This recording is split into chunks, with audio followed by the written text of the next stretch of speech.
Olá, graça e paz, meu irmão e minha irmã. Estamos iniciando a leitura da Bíblia em 365 dias, uma dose de amor para as nossas vidas. Hoje, no 189º dia, eu trago para leitura e comentários bíblicos os livros de 1 de Reis, capítulo 11, o livro do profeta Isaías, capítulo 41, e o livro do apóstolo Marcos, capítulo 6, versículos 30 a 56. Tudo preparado? Nosso kit de fé? Bloco de anotação, caneta ou lápis, a Bíblia? Ela é muito importante, pois através dela nos aproximamos de Deus, fortalecendo assim a nossa fé e a esperança. Enquanto você se organiza aí, um lembrete muito rápido. Todos nós temos a necessidade de estarmos em comunhão com Deus diariamente. Comunhão esta, agora a leitura da Bíblia, ouvir os nossos devocionais. A Bíblia, meu irmão, minha irmã, está cheia de promessas. Alimente a sua fé. A sua palavra tem muito mais força do que as coisas contrárias. Estamos vivendo um tempo em que devemos abrir os olhos. O mal está aí, não está aqui para roubar o seu carro, a sua roupa, seu relógio, seu celular. Ele vem para roubar esta semente aqui agora, a leitura da Bíblia e os propósitos que Deus tem para você, sobretudo a sua fé.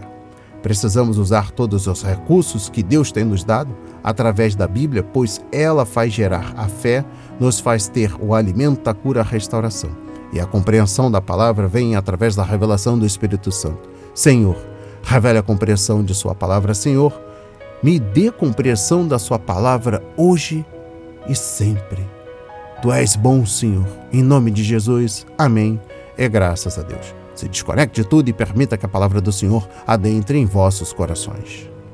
Vamos para a leitura no livro 1 de Reis, capítulo 11. A idolatria de Salomão. Além da filha de Faraó, Salomão amou muitas mulheres estrangeiras, moabitas, amonitas, edomitas, sidônias e etéias, mulheres das nações de que o Senhor tinha dito aos filhos de Israel: não casem com elas, nem casem elas com vocês, pois perverteriam o coração de vocês para seguirem os seus deuses. A estas Salomão se apegou pelo amor. Tinha 700 mulheres que eram princesas e 300 concubinas, e suas mulheres lhe perverteram o coração. Sendo já velho, suas mulheres lhe perverteram o coração para seguir outros deuses, e o coração dele não era fiel ao Senhor seu Deus, como havia sido fiel o coração de Davi, seu pai. Salomão seguiu Astarote, deusa dos Sidônios, e Milcom, abominação dos Amonitas. Assim Salomão fez o que era mal aos olhos do Senhor e não perseverou em seguir o Senhor como Davi, seu pai, havia feito. Nesse tempo, sobre o monte que fica diante de Jerusalém, Salomão construiu um santuário a Quemos, a abominação de Moabe, e a Moloque, a abominação dos filhos de Amon. Assim fez para todas as suas mulheres estrangeiras, as quais queimavam incenso e ofereciam sacrifícios aos seus deuses. A ira de Deus contra Salomão. O Senhor se indignou contra Salomão por ter desviado o seu coração do Senhor, Deus de Israel, que lhe havia aparecido 2 vezes e ordenado que não seguisse outros deuses. Ele, porém, não guardou o que o Senhor lhe havia ordenado. Por isso o Senhor disse a Salomão: já que você procedeu assim e não guardou a minha aliança, nem os meus estatutos que lhe ordenei, vou tirar o reino de você e dá-lo a um dos seus servos. No entanto, por amor a Davi, seu pai, não farei isso enquanto você estiver vivo, mas durante o reinado do seu filho. Todavia não tirarei o reino todo, darei uma tribo a seu filho por amor a Davi, meu servo, e por amor a Jerusalém que escolhi. Os adversários de Salomão. O Senhor levantou um adversário contra Salomão, a saber, Hadade, o edomita, que era da linhagem real de Edom. Porque quando Davi esteve em Edom, Joabe, o comandante do exército, que tinha ido sepultar os mortos, matou todos os homens em Edom. Porque Joabe ficou ali 6 meses com todo o Israel, até que eliminou todos os homens de Edom. Porém Hadade fugiu para o Egito na companhia de alguns homens edomitas dos servos de seu pai. Na ocasião, Hadade era ainda muito jovem. Partiram de Midian e foram até Parã, de onde levaram consigo alguns homens, e chegaram ao Egito, a Faraó, rei do Egito, que deu a Hadade uma casa e lhe prometeu sustento, e lhe deu terras. Hadade encontrou favor aos olhos de Faraó, tanto que este lhe deu por mulher a irmã de sua própria mulher, a irmã de Táfnis, a rainha. A irmã de Táfnis deu-lhe à luz seu filho Genubate, que foi criado por Táfnis na casa de Faraó, onde Genubate ficou entre os filhos de Faraó. Quando Hadade soube no Egito que Davi tinha morrido e que Joabe, comandante do exército, estava morto, disse a Faraó: "Deixe-me voltar para a minha terra." Então Faraó lhe perguntou: "Mas o que lhe falta comigo para que você queira voltar para a sua terra?" Hadade respondeu: "Não me falta nada, mas deixe-me ir." Deus levantou mais um adversário contra Salomão, a saber, Rezon, filho de Eliada, que havia fugido de seu senhor Hadadezer, rei de Zobá. Ele ajuntou homens e se fez chefe de um bando. Depois do morticínio feito por Davi, eles se foram para Damasco, onde habitaram e fizeram de Rezon o seu rei. Este foi adversário de Israel durante toda a vida de Salomão e lhe fez mal, como Hadade havia feito. Rezon detestava Israel e reinava sobre a Síria. Aías prediz que Jeroboão será rei de Israel. Jeroboão, filho de Nebate, efraimita de Zereda, servo de Salomão, e cuja mãe era uma viúva chamada Zerua, revoltou-se contra o rei. Esta foi a causa por que levantou a sua mão contra o rei. Salomão estava edificando Milo e reparando as brechas da cidade de seu pai Davi. Jeroboão era um homem valente e capaz. Quando Salomão viu que ele era um jovem que fazia bem o seu trabalho, ele o encarregou de todos os trabalhadores forçados da casa de José. Aconteceu que nesse tempo, quando Jeroboão estava saindo de Jerusalém, o profeta Aías de Siló o encontrou no caminho. O profeta estava usando uma capa nova e os dois estavam sozinhos no campo. Aías pegou a capa nova que estava usando, rasgou-a em 12 pedaços e disse a Jeroboão: "Pegue 10 pedaços, porque assim diz o Senhor, Deus de Israel: Eis que rasgarei o reino das mãos de Salomão e a você darei 10 tribos. Porém, ele terá uma tribo por amor a Davi, meu servo, e por amor a Jerusalém, a cidade que escolhi de todas as tribos de Israel. Porque Salomão me abandonou e se inclinou diante de Astarote, deusa dos Sidônios, diante de Quemos, deus de Moabe, e diante de Milcom, deus dos filhos de Amon. Ele não andou nos meus caminhos para fazer o que é reto aos meus olhos, a saber, para guardar os meus estatutos e os meus juízos, como fez Davi, seu pai. Porém, não vou tirar de Salomão o reino todo, pelo contrário, farei com que ele governe durante todos os dias da sua vida, por amor a Davi, meu servo, que escolhi e que guardou os meus mandamentos e os meus estatutos. Mas da mão do filho de Salomão tomarei o reino, a saber, as 10 tribos, e as darei a você. E ao filho dele darei uma tribo, para que Davi, meu servo, tenha sempre uma lâmpada diante de mim em Jerusalém, a cidade que escolhi para pôr ali o meu nome. Quanto a você, eu o tomarei, e você reinará sobre tudo o que desejar a sua alma, e você será rei sobre Israel. Se você ouvir tudo o que eu lhe ordenar, e andar nos meus caminhos, e fizer o que é reto aos meus olhos, guardando os meus estatutos e os meus mandamentos, como fez Davi, meu servo, eu estarei com você e lhe edificarei uma casa estável, como edifiquei para Davi, e darei Israel a você. Por causa disso, afligirei a descendência de Davi, mas não para sempre. Salomão tentou matar Jeroboão, mas este se levantou e fugiu para o Egito, para junto de Sisaque, rei do Egito, e ali permaneceu até a morte de Salomão. A morte de Salomão. Quanto aos demais atos de Salomão, a tudo o que fez e a sua sabedoria, não está tudo escrito no livro da história de Salomão? O tempo que Salomão reinou sobre todo o Israel, em Jerusalém, foi de 40 anos. Salomão morreu e foi sepultado na cidade de Davi, seu pai, e Roboão, seu filho, reinou em seu lugar. Amém. Compreendendo o livro 1 de Reis, capítulo 11, exposição bíblica dos versículos 1 a 8.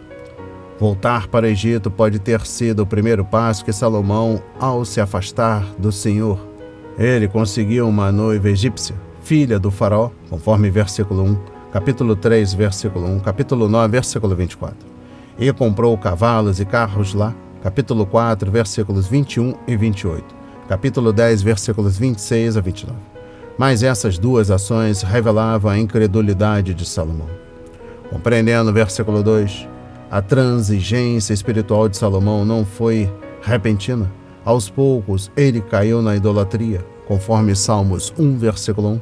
Primeiro, permitiu que suas mulheres adorassem os deuses dela. Depois, o rei até construiu santuários para essas divindades. Por fim, ele mesmo começou a participar de práticas pagãs com suas esposas.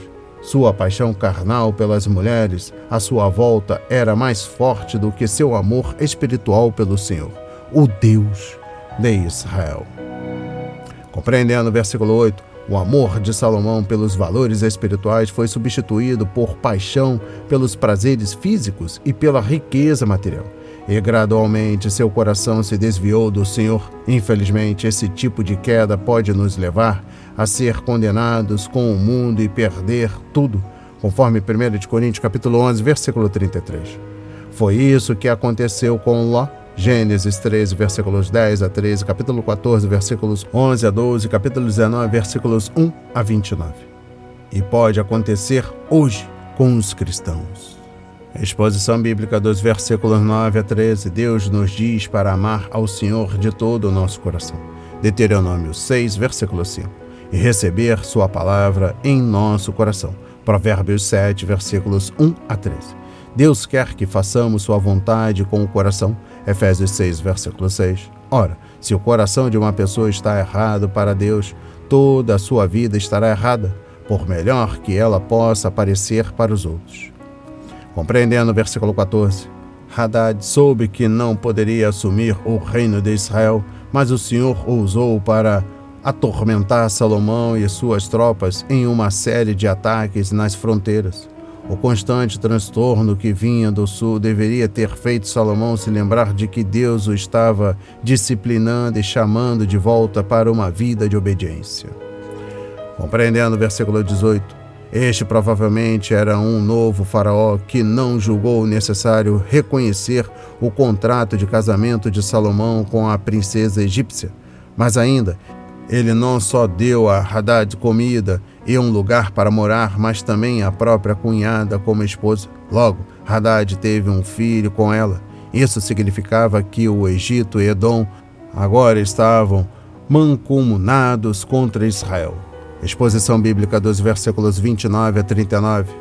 Aís dramatizou sua mensagem, rasgando suas vestes novas em 12 pedaços e dando 10 deles a Jeroboão.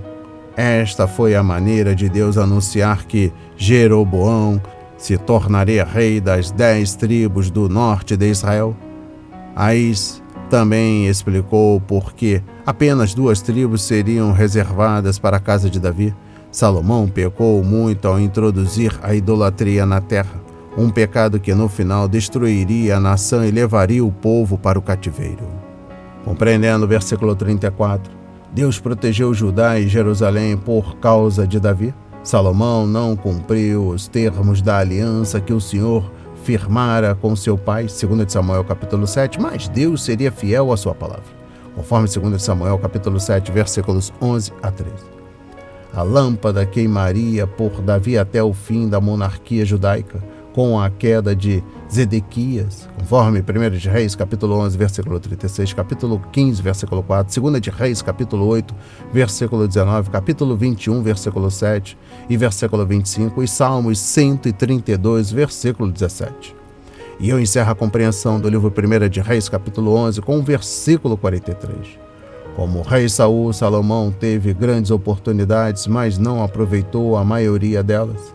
Ele tinha muito conhecimento sobre ciências como a biologia e era grandemente habilidoso para conquistar riquezas e erguer construções suntuosas. Todavia, não era capaz de compartilhar a palavra do Senhor com os gentios que chegavam à sua corte. Que nossa lealdade sempre seja sincera e fiel a Jesus Cristo, o Rei maior do que Salomão, que morreu em nosso lugar, vive por nós e um dia voltará para nós. E que possamos, com ousadia, compartilhar as boas novas em todas as oportunidades que o Senhor nos der. Vamos para a leitura no livro do profeta Isaías, capítulo 41.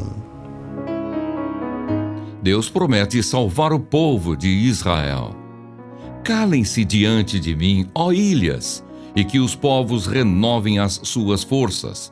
Que se aproximem e então falem. Vamos nos reunir para o julgamento.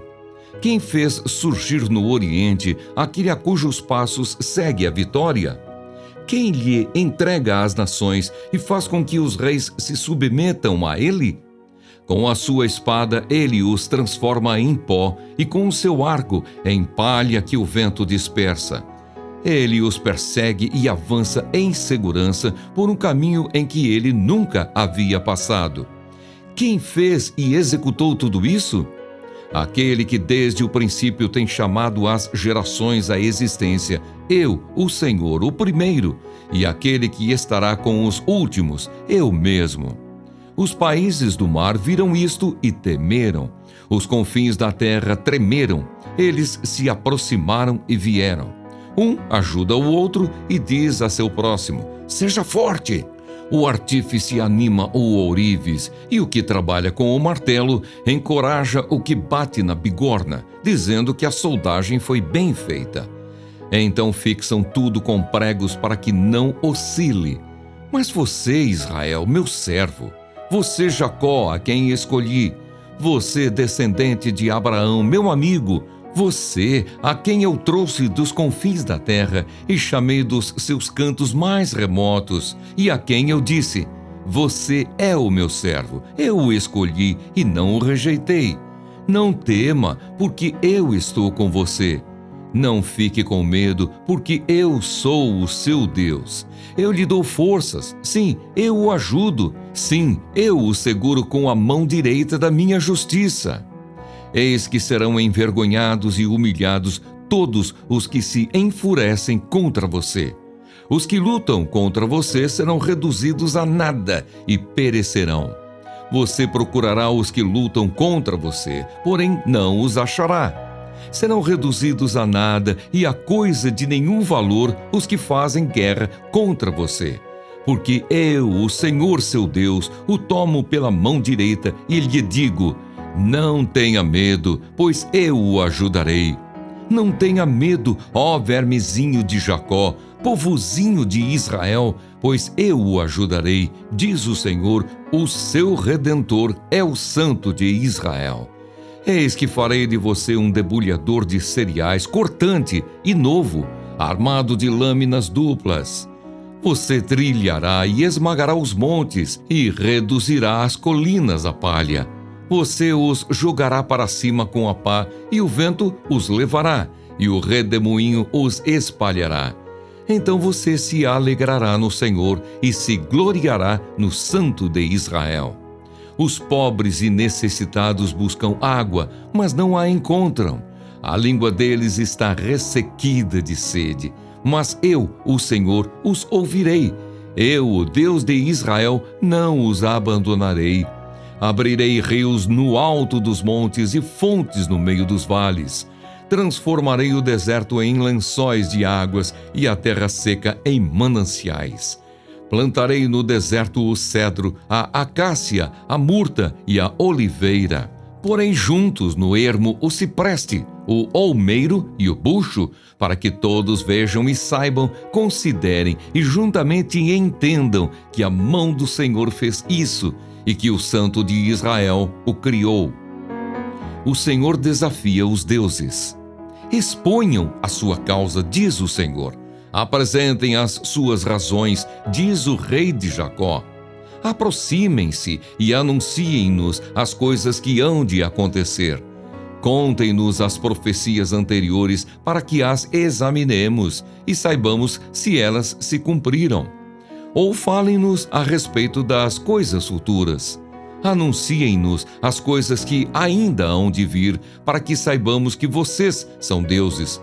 Façam alguma coisa, seja boa ou seja má, para que fiquemos com medo e juntamente o veremos. Eis que vocês são menos do que nada, e menos do que nada é o que vocês fazem. Abominável é quem os escolhe. Do norte suscitei um homem, e ele vem. Desde o oriente, onde nasce o sol, ele invocará o meu nome. Pisará os governantes como se fossem lama, como o oleiro pisa o barro. Quem anunciou isso desde o princípio, a fim de que o possamos saber? Quem falou disso antecipadamente, para que digamos, é isso mesmo? Mas não houve quem anunciasse, quem proclamasse, nem ainda quem tivesse ouvido qualquer palavra da parte de vocês.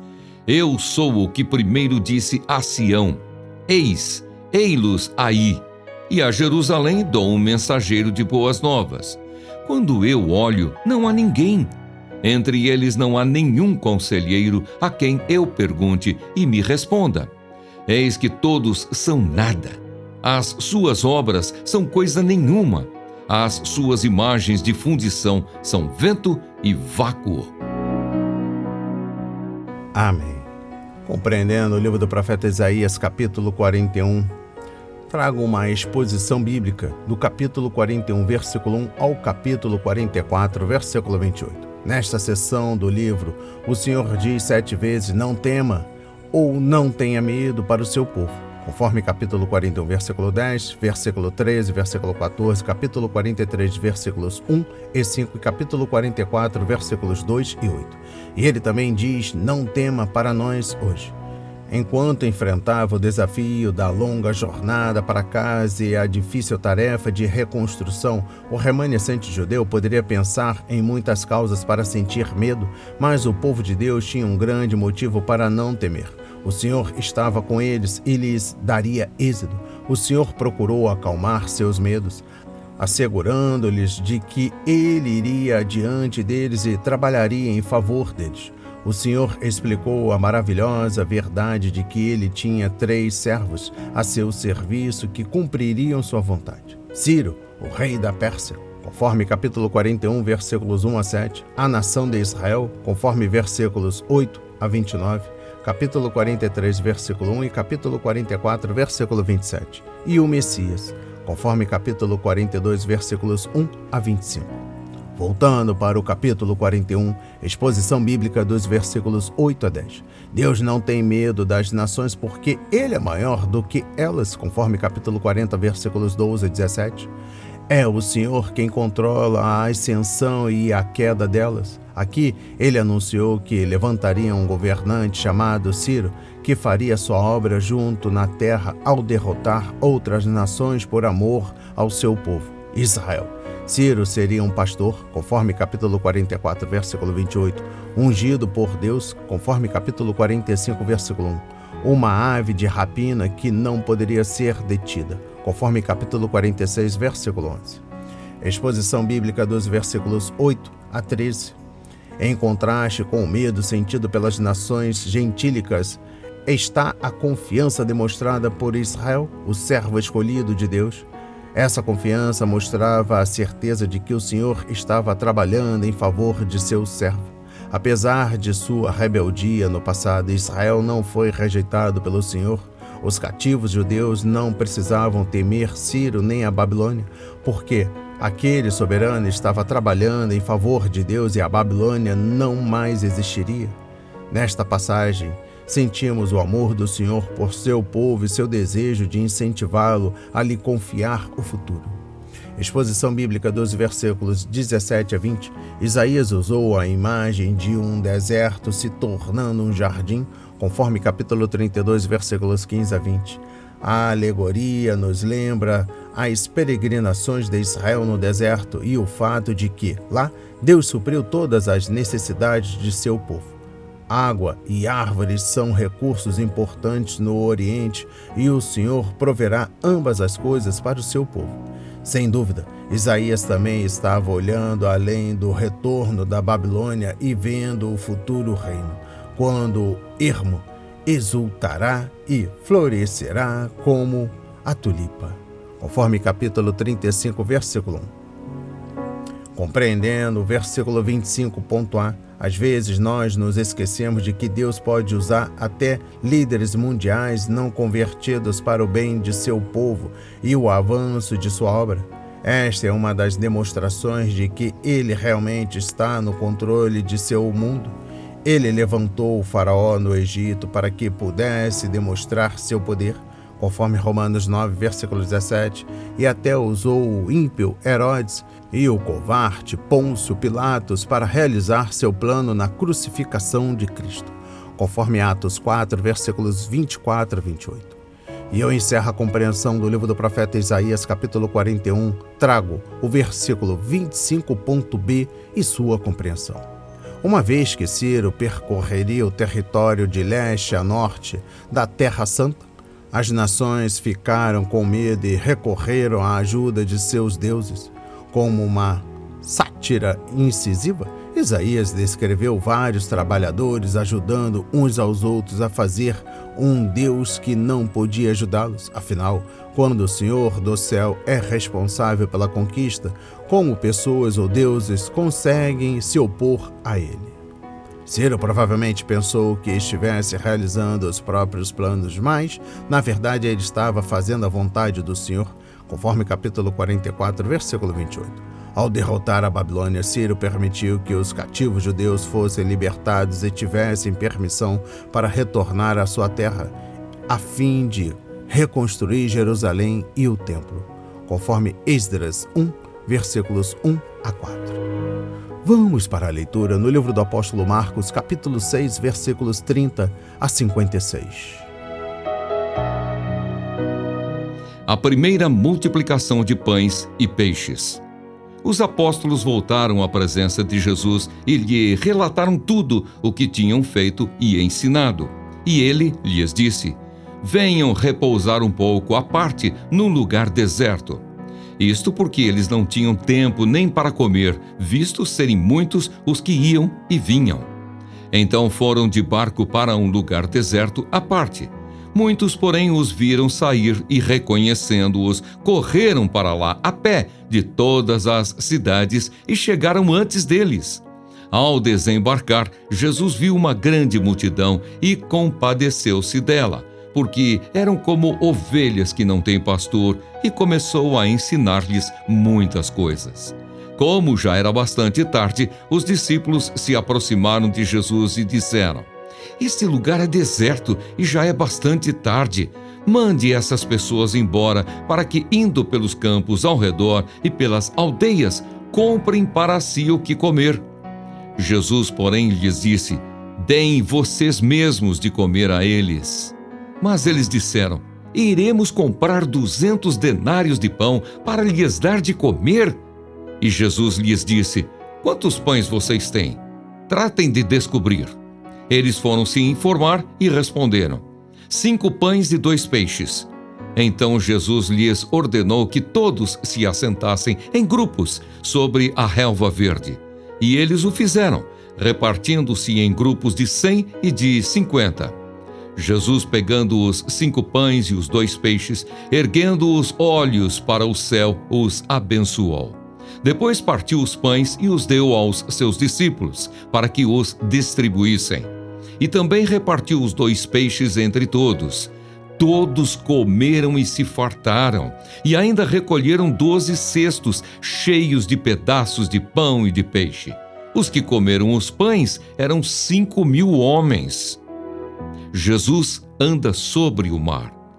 Logo a seguir, Jesus fez com que os seus discípulos entrassem no barco e fossem adiante dele para o outro lado, para Betsaida, enquanto ele despedia a multidão. E tendo-os despedido, ele subiu ao monte para orar. Ao cair da tarde, o barco estava no meio do mar e Jesus estava sozinho em terra. De madrugada, vendo que os discípulos remavam com dificuldade, porque o vento lhes era contrário, Jesus foi até onde eles estavam, andando sobre o mar, e queria passar adiante deles. Eles, porém, vendo-o andar sobre o mar, pensaram tratar-se de um fantasma e gritaram, pois todos viram Jesus e ficaram apavorados. Mas Jesus imediatamente falou com eles e disse: Coragem, sou eu, não tenham medo. Então subiu no barco para estar com eles e o vento cessou. Ficaram totalmente perplexos, porque não haviam compreendido o milagre dos pães, pois o coração deles estava endurecido. Jesus cura em Genezaré.